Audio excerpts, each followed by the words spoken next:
You're listening to Midweek Cafecito, a Miami New Times podcast. Hi everyone, welcome to Midweek Cafecito, a Miami New Times music and culture podcast. My name is Flor Franceschetti, and I'm the music editor at Miami New Times, and I'm here with Celia Almeida. I'm the culture editor at Miami New Times.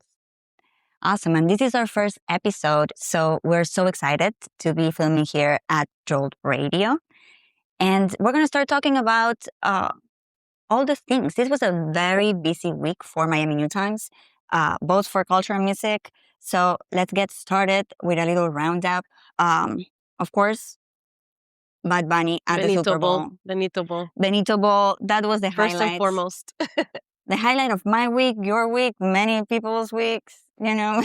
Well, the game, was in California, and Bad Bunny was there to rep for Puerto Rico overall. But obviously there's such a tie to Latin culture and Puerto Rican culture here in Miami. So we knew that this would be like a big story for us locally as well. And we can get into a little bit about how it ended up being more Miami-centric than we even thought. But I don't know, do you want to talk about a little bit about, the kind of reporting that you did to write your review that you wrote so quickly? Well, I love reviewing shows. That's my favorite thing. But this show, I was like, there's so much more than just like a concert review, right? I had to make sure that I didn't miss the mark in some cultural moments and some cultural references that I knew for a fact that were going to be part of the show. So I watched all the preview interviews, the one that Apple Music hosted, the official one. Then Telemundo released an interview with Benito right before that same day. So I did my homework. I also talked to a few people, including Leila Cobo, that then we're going to be talking about her a little bit to kind of get a lay of the land of what was going to happen at the Super Bowl and kind of to try to filter all the noise, because this was such an important moment for everybody or most Latin people. Especially in the current political climate, which there were so many expectations going into that show, because another thing that you wrote about was the Grammy roundup, right? He won Album of the Year, first all Spanish album to win the award, first artist to win the Latin Grammy Album of the Year and the Grammy Album of the Year. And you wrote about those implications last week. And then we were wondering the same thing that all of America was wondering, which is how political will he get? Will he get political? He did at the Grammys. So you kind of had to freshen up on the cultural aspects that you needed to know to review this in earnest, and also set up expectations for what the politics of the show were going to be.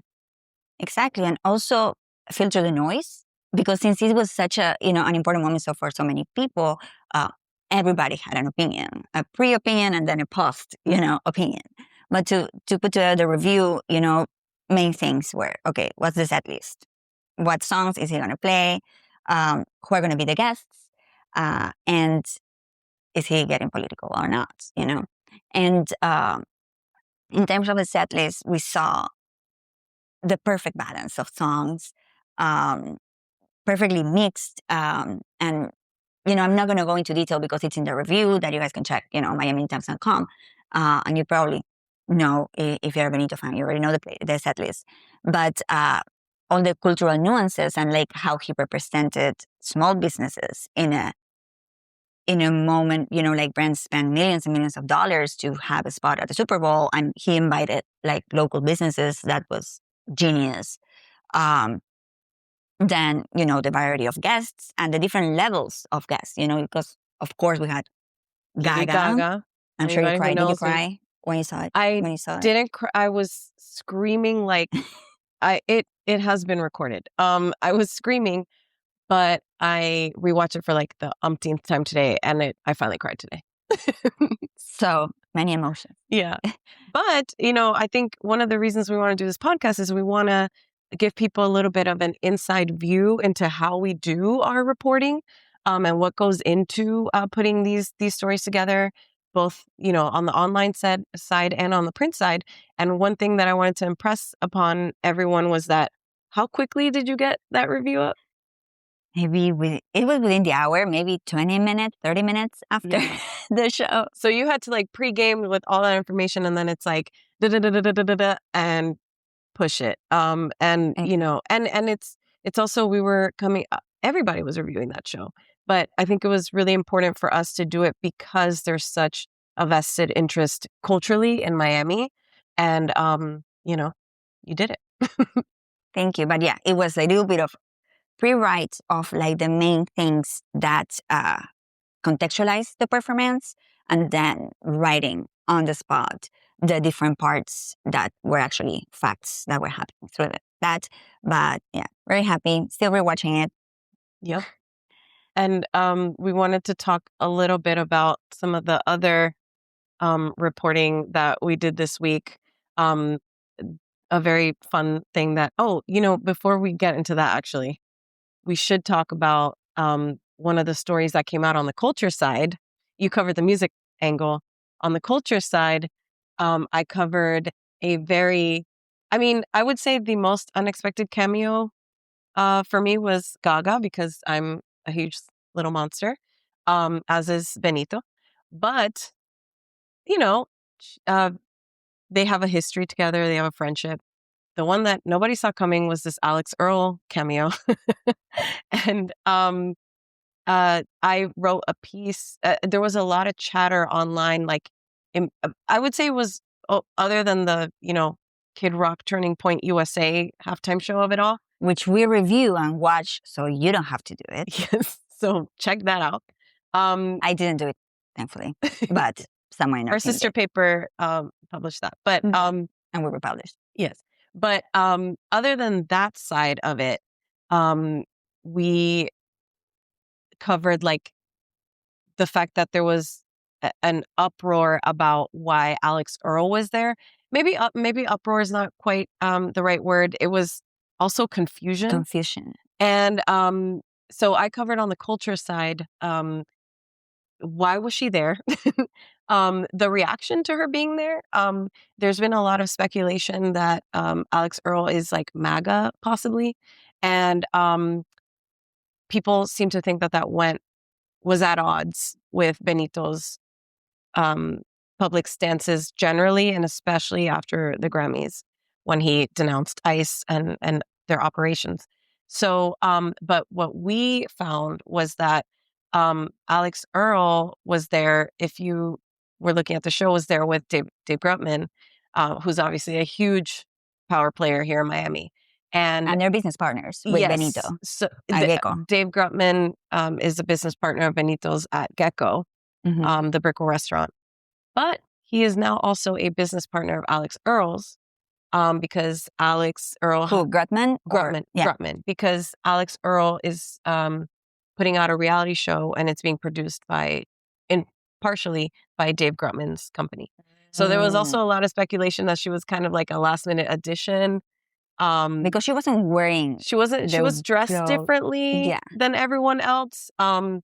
It did seem they were a little bit of an outlier on that stage, I have to say. But so we ended up having like a bigger Miami connection than we expected. So, and that story people have been very interested in that story since we published it. So, we're always keeping an eye for what's the Miami connection. And our news team did a story about the Miami streaker. There's always a Miami connection. Always a Miami connection. Yes. Talking about fun things happening in our backyard, there's a new music venue that opened on Thursday where Oasis used to be. It's like, a month after Midline also opened in Wynwood. So we have now 2 new music venues in Wynwood, which is great for mid-sized venues, for mixed use, different kind of music, like from DJs. One is completely indoors, the other one it's outdoors, but with a canopy. But it makes me feel hopeful for the future of Miami Music. Yeah, I just went to Midline for the first time for the Nico Case concert. Mm-hmm. And I mean, it had been so long since Miami had a mid-sized music venue because a lot of them closed during COVID.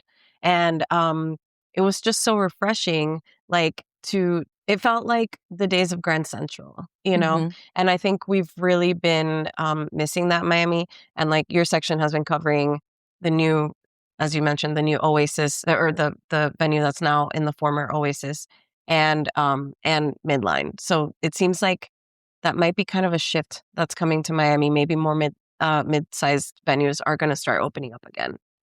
Yeah, I hope so. I personally have a big question that now that Grams closed, they just announced a show with Adult, the Detroit band. They didn't put a real address, Mm-hmm. but it's implied that it's going to be not a Grams getaway. I can't imagine adults playing there. So will Grams open a new location? We will I find out. We'll find out. I messaged them and they Yeah. were like, we'll let you know when the cake is ready Okay. or something like that. And I was like, well, you're playing games with me. But we'll find out and we'll share with you guys if Grams is opening or not a new location. But it's a hint that there might be another music venue coming. Yeah. And before we move on to our interview that we have today, I did want to talk about one other fun reporting experience that I had this week, which was that I got to go and do a Vixen workout class with Tokisha. I saw that. That was really fun. I went with our social media editor, Eddie, and we worked it out so that they let us get a few minutes with Tokisha beforehand. We were the only ones to get an interview with her. But they had set it up at the Vixen studios out. It's kind of like near like Tropical Park area. Mm-hmm. And I wasn't really sure what to expect when I got there. But when I got there, like they had like the full, they had like crop tops for everyone and the thermoses, and it was like a full studio setup. Cue me panicking because this is like the behind the scenes that doesn't make it into the story. Cue me panicking because Eddie and I get there and all the girls are there and they clearly know a fair amount of this routine. So while we're waiting for Tokisha, like they keep saying, "Oh, she's 5 minutes away."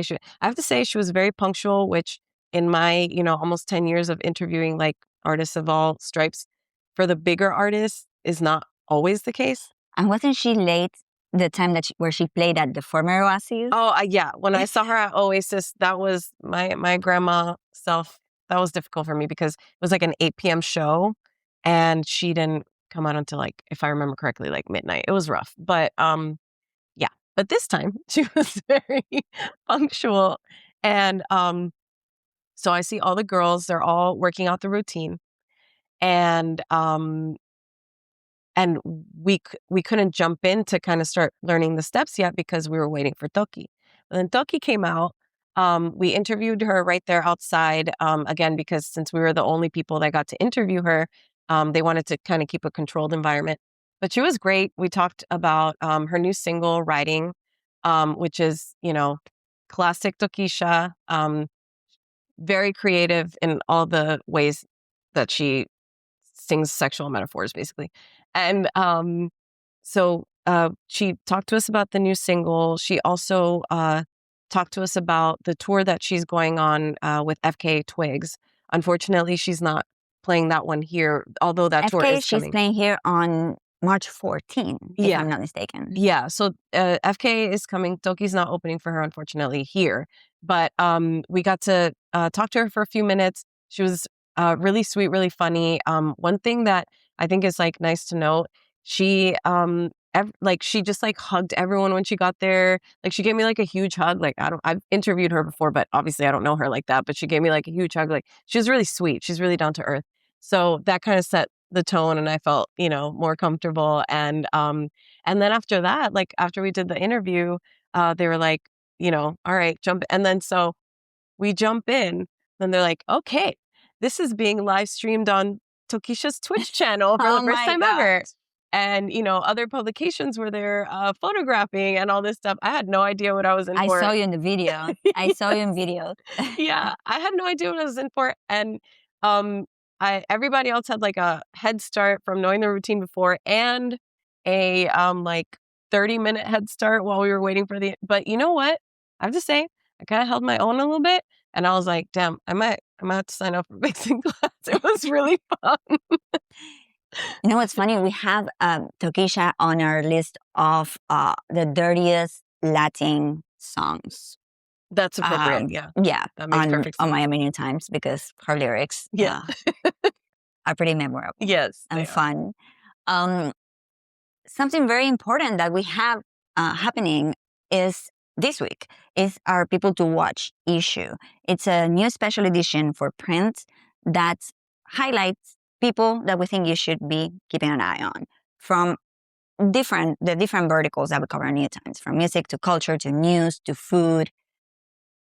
Which ones did you pick for culture, Celia? Yeah, so I won't give them all away, but I will say our cover feature is on Sting Dion. She's a drag queen from the House of Dion.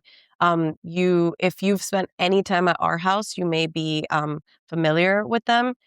They currently have two, Athena Dion and oh my God, forgetting her name. But there's two. Uh, there are currently two House of Dion drag queens on the current season of Drag Race, and so Morphine Love Dion was on a previous season as well. So this is a drag family that is getting a lot of attention right now.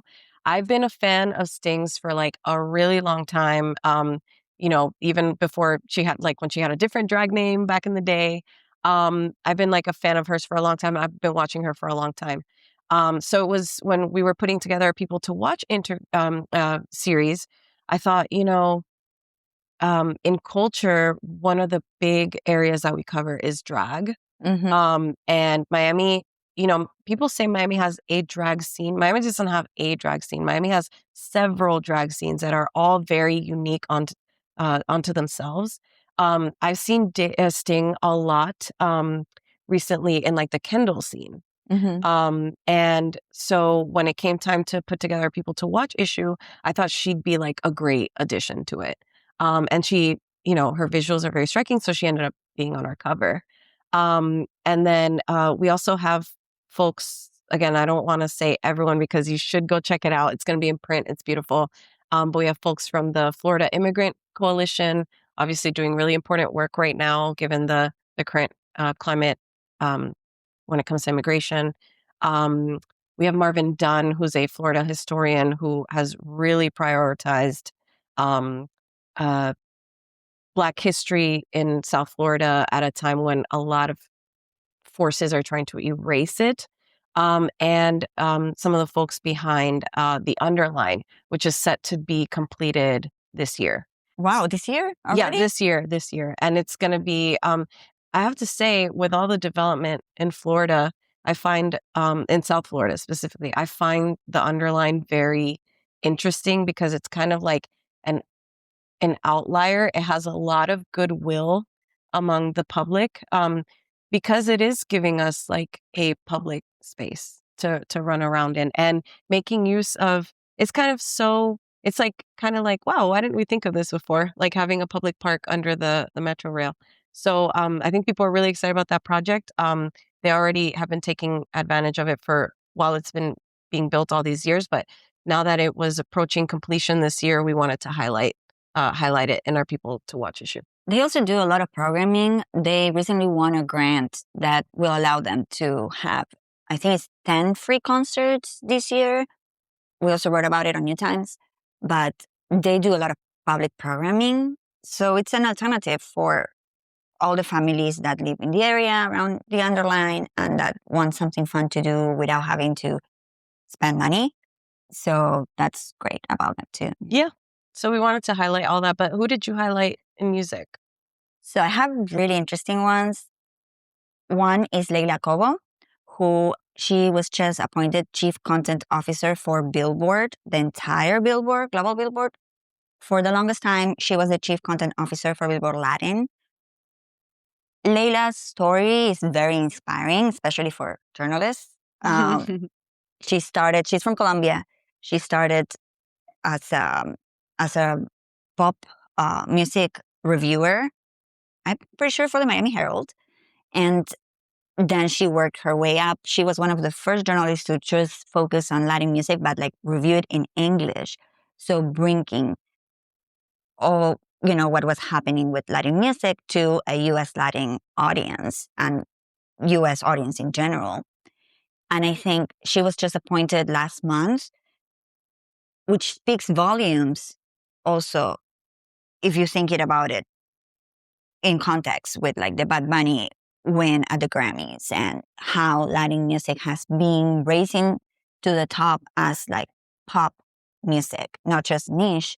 She had an enormous influence in this shift. And that's why we're highlighting her. Yeah, as one of the just watch. I just wanted to add that I thought it was so perfect that you picked Leila in this moment, because I don't think it's any exaggeration to say that if it weren't for figures like Leila, and honestly, specifically Leila, I don't know that we'd have an all Spanish halftime show in 2026. She was a massive reason, and Billboard, under her stewardship, Billboard's coverage of Latin music is a huge reason why Latin music is at the platform that it is today, and why there is even a market, or people who think there's a market, for someone like Benito to headline the halftime show. So it's actually like, we didn't plan it this way, but it ended up being such perfect timing. Yeah, we saw it coming. I have to say. Yeah. Another person that we're highlighting in the People to Watch issue for music is BC Cook. He is a local producer who just won a Grammy for his participation in Leon Thomas' album, Matt, that won Best R&B Album. And we actually interviewed him back in October. Osvaldo Espino did, one of our writers. And right after he won this Grammy, we circle back because he's also releasing his own album. So he's definitely People to Watch. And then lastly, we have the owners of Midline, that it's the new music venue that I just mentioned, that opened in Wynwood, that we have high hopes. And they kicked off their opening in the beginning of January with great programming. So definitely we're going to be keeping an eye on what they do. And of course, we have our news section and our food sections. They had all their people to watch that they chose as well. But maybe we just keep that for you guys to check out in print, and we'll let you check it out. Yeah. So if you're interested in that issue, you can pick up a copy on any of our little stands, right on Biscayne. And then if you go to our website, Miami New Times, there is a distribution list there, so where you can check it. Or if you're like me, you can go to Jimmy's East Side Diner, where I am every Saturday, and that's where I read it. And now I'm really excited because we are going to welcome our guest for this episode. Danny, he is one of the people behind Fetish Factory. And since, we're getting close to Valentine's Day, we wanted to ask him a few questions on how we can spice things up. In our relationships. He would be the person to ask. Yeah, relationships or, own sexual life. It would be good to talk to Danny about that. But before we do that, we're going to take a little break. You are listening to and watching Midweek Cafecito, Miami New Times Music and Culture Podcast. And I'm going to play a song by a Miami artist, by two Miami artists, actually, that we're going to be featuring on our New Music Friday column, written by Sean McComber. And the song we're going to listen now is Manic by Crazy Celeste and Fat Jesus. We'll be right back.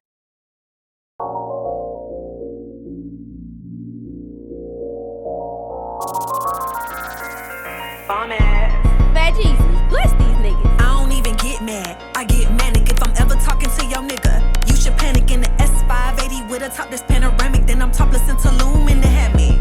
Okay, fuck his head up in his bed up. I don't let up. Take him for his fetty till he fed up. And my bitches all tens, but we ain't. Not the number, baby. You can lick us off the plate.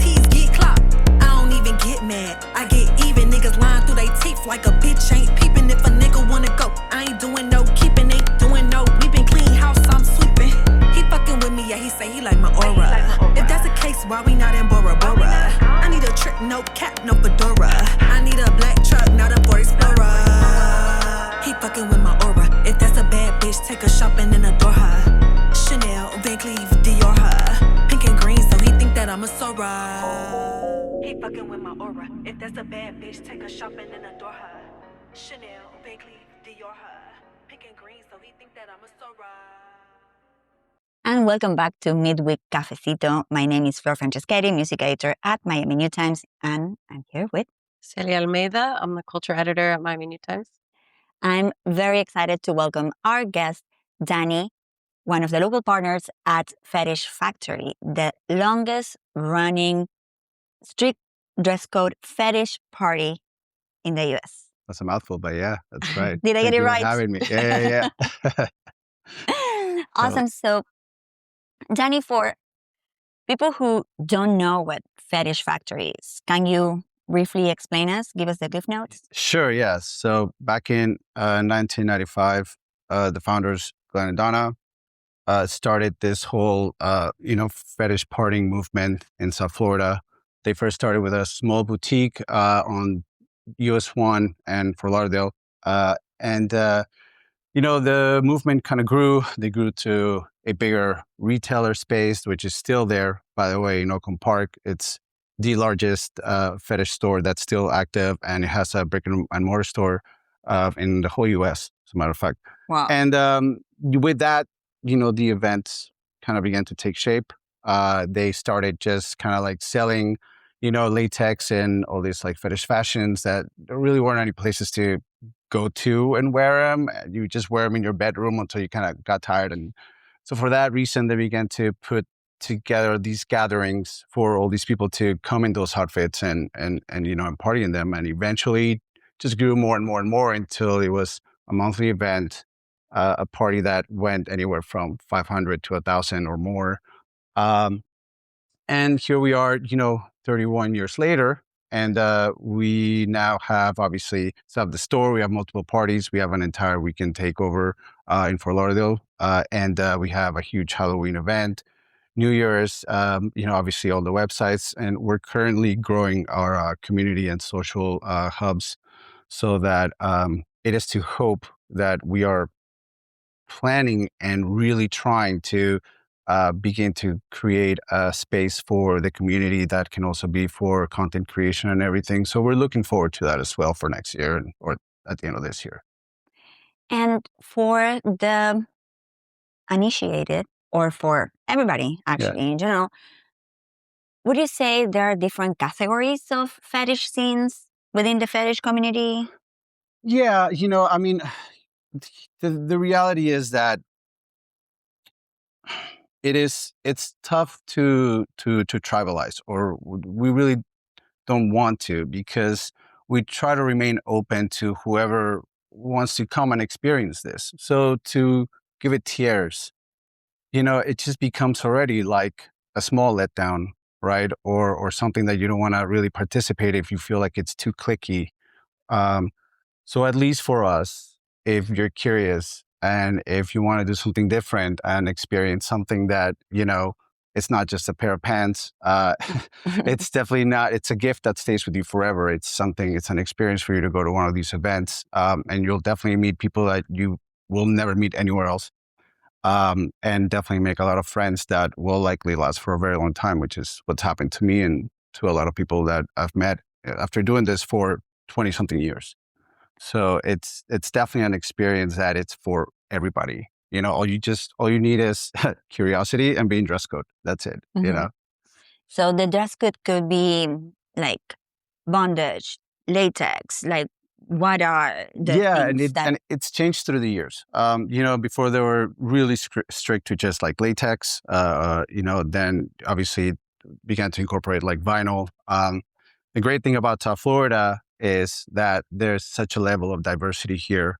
And then, while this whole movement was transforming, there was also the goth movement and the punk movement. There's also the rave, and they all kind of just found a home in this scene. So, that's when you began to have, like the regular Victorian goth, fashion, or eventually became this, the cyber goths, or, the punks have always just been punk, and they're still welcome to come, and they still do. The ravers were always with their fishnets and their candies and their UFO pants, and those are still welcome to come, and they still do. So the dress code has always really just been about you pushing yourself to be creative and not let yourself down. Um, and we're really strict about it because we really want you to come and understand that the dress code, it's an equalizer for everybody. All of a sudden, you're like everybody. Like there's another person there that's dressed crazier than you are, So, it's your time to shine, And then Danny, like you've kind of talked about like, how serious you guys are about the dress code and the fact that you might think in your group you're the, the out loud, but then you go there and maybe you're the wallflower a bit. Totally. Yeah. Yeah. So like, what is a Fetish Factory party like? If I've never been, like, what should I know? Sure. So, we've had to obviously evolve a lot with the different people that were coming and how to entertain a big group that is not just exclusively there for BDSM. You have to add a dance floor, right? How do you involve people that are not strictly listening to industrial and goth? You have to add techno. And how do you add, the ability to socialize without always being in the boom boom of the dance floor or the dungeons? You create a hangout space. So what you can expect when you go in is, we do set up a large variety of BDSM gear all around, which is always monitored by our securities. All the clubs that we select, by the way, have their own security and their own destination places. There are never really any like small holes in the wall. So it's very secure. We try to make it really secure. We provide, code check. We try to provide valet all the time. We always push people to use rideshare, so they don't drive. And, you come in, there will be a dungeon laid out for you with music in the background that you can dance or play, always with 100% consensuality, and nobody's going to push you to do something you don't want to. The people there are super friendly because they know that if they're not and they get kicked out, you're taking a part of them that they really love. So everybody there's always really respectful. And it's for that reason that's been really easy to build a community that's lasted for this long. We have multi-generational, communities that now overlap and are friends. Like some of the first people that came to FF are still coming now and they're super close friends to the new generation. So you may walk a little bit more and you'll see a place where everybody's just vibing and listening to music and, smoking and talking and talking about what they're wearing or their lives. Then usually we have a big dance floor where we have performances and dancers, and we allow some VIP areas for people that decide to have a bottle. So we create different spaces so that it's not a repetitive experience every time. We want you to be able to take breaks between all the scenes and be able to really, really indulge and go deep into the community aspect of it all. And then for someone who's kind of, it does sound like a very like kind of like a welcoming atmosphere, but if someone's like kind of curious, like, but they might be intimidated because it's something they haven't done before or a scene they haven't experienced before, like, what would you say to that person if they're kind of curious and they want to go check it out? Like, what should they know before they go? Well, first off, you're not alone. Valentine's, Halloween, these are usually like, I hate to use the word like amateur hour, but that's really where entry level, like entry level people, they're like for Valentine's Day, couples want to do something interesting, they want to be a little bit more romantic or erotic. So they go to this. And it's a good entry level, space. Also Halloween, a lot of people that don't want to be in dress code, they come in with a sexy Halloween costume. So we have a lot of new people.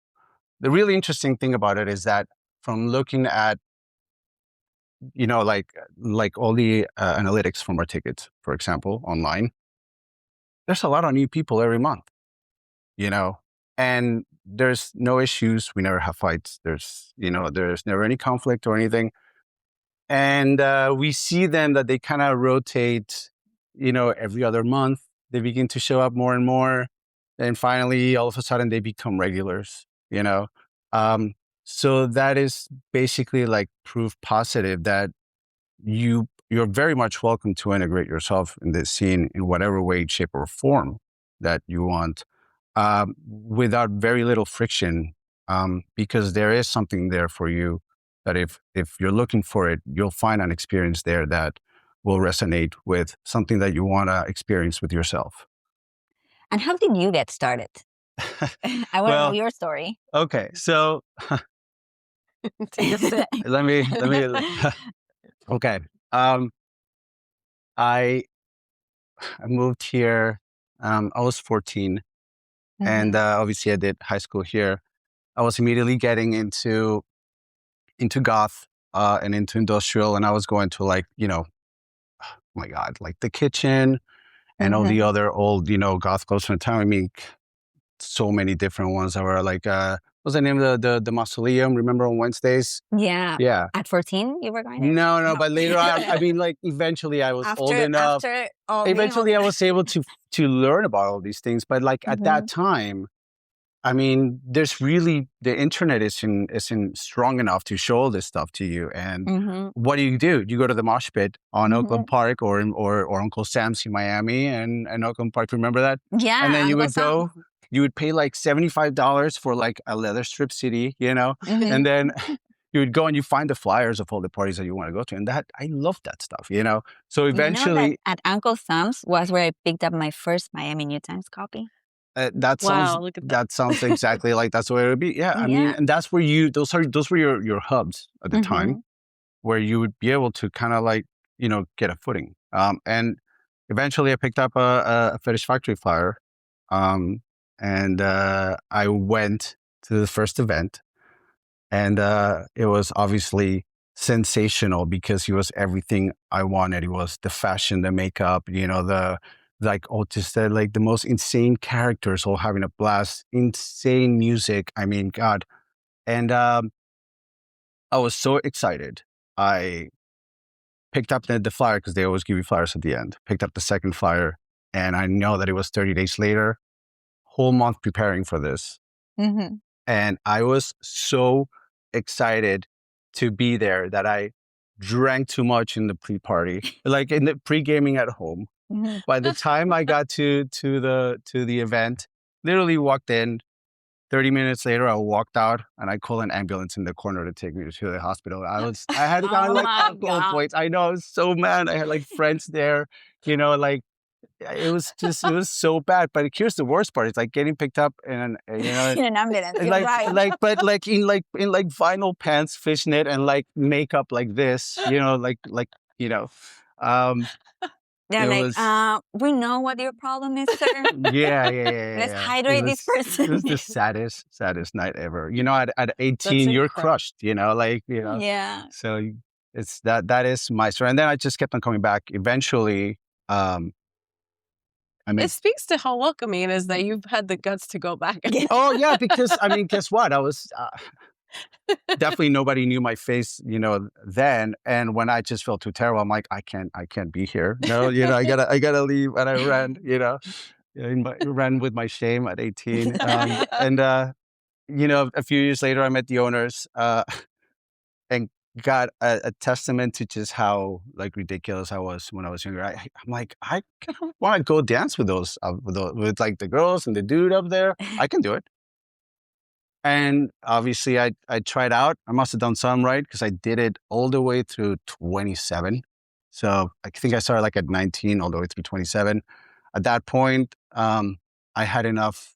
I was living a double life, and double lives in these in these spectrums are very, very, very common. So I was at night.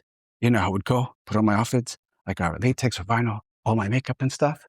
And then I would go dance for these parties, these super secretive parties, But then during the day, I was running restaurants, It was a completely different person, And I had gained through the restaurants a lot of management experience. And then I said, I want to do something else. Left. At that point, the owner, Glenn, called me and he says, come work for us. And I did management with them for at least 7 years. Did a lot of parties. The anniversary weekends were taken off. And the anniversary weekends are insane. They're Like at the time, there were like 11 parties through like something like 4 days. Hotel takeover with people from all over the world. Buses that take people to the parties. We kidnap all these people in this hotel. We don't let them go anywhere. We do nothing but all these events there, and which Many by have the way, Stockholm syndrome. by the way, that's by the way, that's still happening. That's coming up in May It's 2026. the 31st anniversary, right? It's gonna be 31 years. 31 That's correct. years. Yeah. So I integrated myself more and more with that. Eventually, I got to a point where, okay, I did this. I left to pursue a different career, get some more education, but we were always in touch and we were always talking because we had a really good relationship between all of us. My wife, Val, also worked for them and still works for them, has been working for them for actually longer than I did. She leads the entertainment. Yeah, exactly. Yeah. But we both worked the store. We were both like at the showroom at like 9 a.m. opening, and then running the store till like 9 p.m. and then running home, and then like feeding our cats and getting dressed and then going to the party, and so yeah, I met, like I said, I met my wife there. And my circle of friends really came from that because, as a matter of fact, the graphic designer at the time, Tim, he's a musician, I'm a musician as well. And for playing with him at a certain point is how I met the guys from Starry Night, the band that I'm in right now. Through them is how Val eventually met, the owners of the place which works right now for Saints and Scissors. Shout out to Saints and Scissors. They do my hair. Exactly, yeah. Val did Danny and I's hair on the same day together, as you can tell. You can. And that's okay. So fast forward, we're back, and now we're doing these events. Now, before we were like in the inside, but now we're the in trail of these things. And Glenn and Donna are happily semi-retired in North Carolina. They did, or they're erecting a animal sanctuary, called Animals Living Free. And they're like taking animals that need help and they're nurturing them back to health. And they do this every day. It's beautiful. They have like a farm, mountain. It's awesome. In the meantime, Val are here doing the Lord's work, and that's been it, man. That's been our lives for some time now. And again, just praising how awesome South Florida is, that it's so diverse. It's so multicultural. There's so many different avenues that you can, tap into. I've been really blessed that I've been able to travel a lot because of the band. And anywhere that I go, it's just not as spicy as here. Like it's not as flavorful as South Florida. Every time I leave, I want to be back here, man. South Florida is just spectacular for that reason.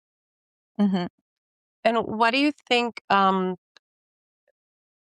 just speaking of that, like kind of longing to be back home when you're traveling with the band, like, why do you think South Florida has been the place for Fetish Factory to thrive for so long? Well, there's so many different types of people that, I don't want to say the word that you can tap into, but you can attract. Because the reality is that at the end of the week, when you're done working 50 hours, 45 hours, one thing for sure is you want to go out on Saturday and get lit. Okay? That's it. Second off, there's so much fashion here, right? Fashion thrives here. There's so much music here. Music thrives here. Put them together, and for that's a goth party. That's a fetish party. That's a concert, like the quadrillion incredible concerts that we have in South Florida. So that that mix of communities, of cultures, that's why we are able to continue to move forward, because that is very perpetual. That doesn't end in South Florida. There's the younger generation that comes. And I could go deeper into like tighter demographics. Like we got a lot of swingers here too, Swingers come to the party a lot, not to be confused with, with the fetish crowd, but they are also come over here because it's an erotic environment and they like that. And I remember one time when I talked to Glenn a long time ago, and you had mentioned this before too, like when Fetish Factory started, it was, you could go buy your outfit, but then, you will play with your partner in around the bedroom, Yeah. But Fetish Factory gave that environment to get out of your house and, dress up in public and, meet other people. So now as we are close to Valentine's Day, what things do you think that how people can reach out to Fetish Factory or interact with Fetish Factory or the parties to spice up their relationships? Well, I think everything starts in the bedroom, honestly. And I really don't mean that like in a sleazy or in a sexual. I think that really it all starts with communicating, and part of that is also being excited about stuff. I think that date nights are super important, right? I think that traveling with your partner is super important, and looking for new experiences with your partner is extremely important. So looking for something different to do with your partner will open up different doors in ways that you guys can come together. And that is what these events, in particular the Valentine's event, can do for people that are looking to do something else. It's experiencing something that you've never experienced before with your partner, where you can be a fly on the wall observing, where you can have, a drink, where you can just meet more people who are kind of like-minded, like you guys. And that will enrich your lives, as a couple. It will definitely add some, lubricant to if you're always gearing with your partner and there's no buffer. This helps. And there's eye candy for girls. There's eye candy for boys. There's eye candy for if you're in between, or whatever you are. It is definitely an experience that it's for everybody. It is definitely something you're going to talk about on the way home the next day with your friends. And it definitely beats a box of chocolate or, a few flowers. It beats a nice blouse. I mean, get her the blouse, okay? And get her the chocolates and the flower, but okay. But still take her out and take yourselves out to an experience that is unlike really no event down here, and for a lot of the US as well. And do you think, is it better for couples or people, just to go by themselves? Are they welcome too? I think that there's benefits to both. I think that these parties are experienced differently when you're single or when you're going by yourself. In my experience, it's better when you go with friends or with a couple, because you kind of have the ability to kind of like pull the kite back a little bit, and reconnect. And then you go and you kind of float around and kind of party a little bit more. I think that everything is always better with friends or with your partner, right? And if you're alone and you want to go, that's awesome. I mean, you're also going to enjoy it because there's something there for you as well. Even if it's just you kind of like materializing a desire that you have of looking a certain way, acting a certain way, becoming a different person for one night, that is a real kink. And that is something really important that a lot of people have to explore their alter ego. And whether you do it as a couple or you do it by yourself, I think that these places offer you a safe space for you to become that and come out shining, and smiling the next morning. Awesome. And well, so we have the Valentine's Day Fetish Ball coming up this weekend. The anniversary party in May. In May, yeah. And what else does? Boy, so we have the events second weekend of every month. So we have another one coming up in March. That's going to be House of Wax, and that is basically kind of like channeling the event into what we call impact fetish, which is flogging or paddling or cropping, spanking, obviously, and that's going to be actually, I love it there. But we're going to Aquaplex in Fort Lauderdale. Aquaplex is the old Lips. And I love them. They're phenomenal. Right now in February for Valentine's, we're going to the Manor, which is, it's just like this pillar in Wilton Manors that is it's just such a calling, such a mecca for the entire city. Then March, we go a little bit more intimate. We go to Aquaplex, the Ellipse. And then, so these parties are wild, but We get we do actually smaller, tighter, more intimate events, which are called the extreme fetish parties. We haven't done them in a long time.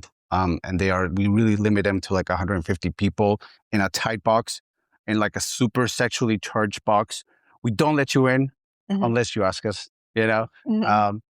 And those are really fun. That's also coming up at the end of March. And then in April, you know, because it's Easter, you know, so we're having what we call the blasphemy party. You know, we're going to sin Who a comes lot. up with the names? You do? Yeah. Or... Yeah, we discuss it with everybody, but usually we just go for it. And yeah, so this blasphemy, we're going back to Aquaplex. And then before you know it, here we go. It's anniversary time in May. And that we're taking over the entire hotel, which is the Sharon Suites on Cypress Creek, just north of Wilton Manors. And then we're going through all these clubs through the weekend. So we're going back to the Manor. We're going back to what used to be the old Solid Gold.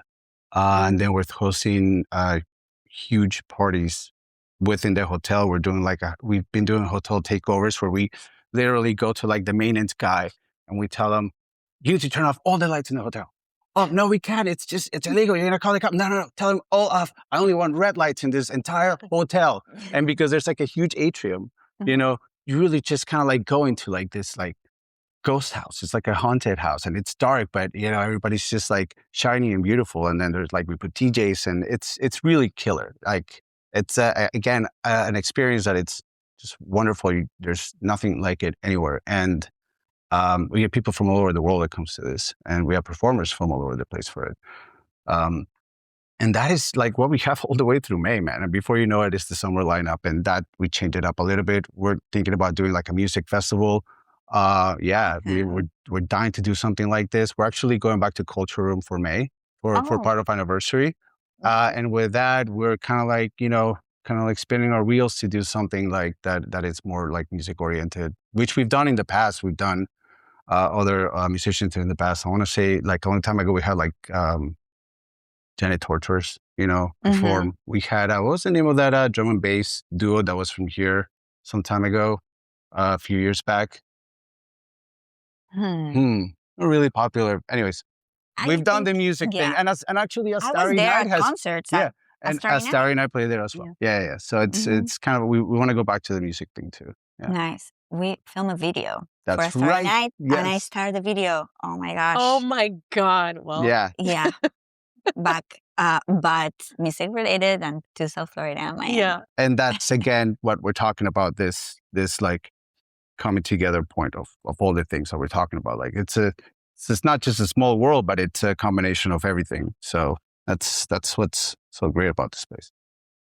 Awesome. And how can people, you know, sign up to go to the parties or Sure. follow you guys? All you need is a ticket and to be in dress code. That's it, you know? So yeah, you can buy the tickets. You can go to fetishfactory.com and get your tickets there, or you can go to the showroom. The tickets there are a lot cheaper and you can buy an outfit, party a little bit with the staff and the rest of the community, and you can get your ticket there. It's a lot cheaper too. And we also sometimes we have like champagne or wine, and it's a really cool experience. People go there like, you know, to kind of meet there, and they talk, and they're kind of like pregame or they're planned their night. It's really fun. Even the showroom is a good social spot. Awesome. Yeah. Thank you so much for My joining pleasure. us in our first episode of It's a pleasure. Thank you Midweek for having me. Cafecito. I love it. Let's do it again. Thank you, Danny. Thanks, Danny. And thanks everybody for watching. Again, this was Midweek Cafecito, a Miami New Times culture and music podcast. My name is Flor Franceschetti. And I'm Celia Almeida.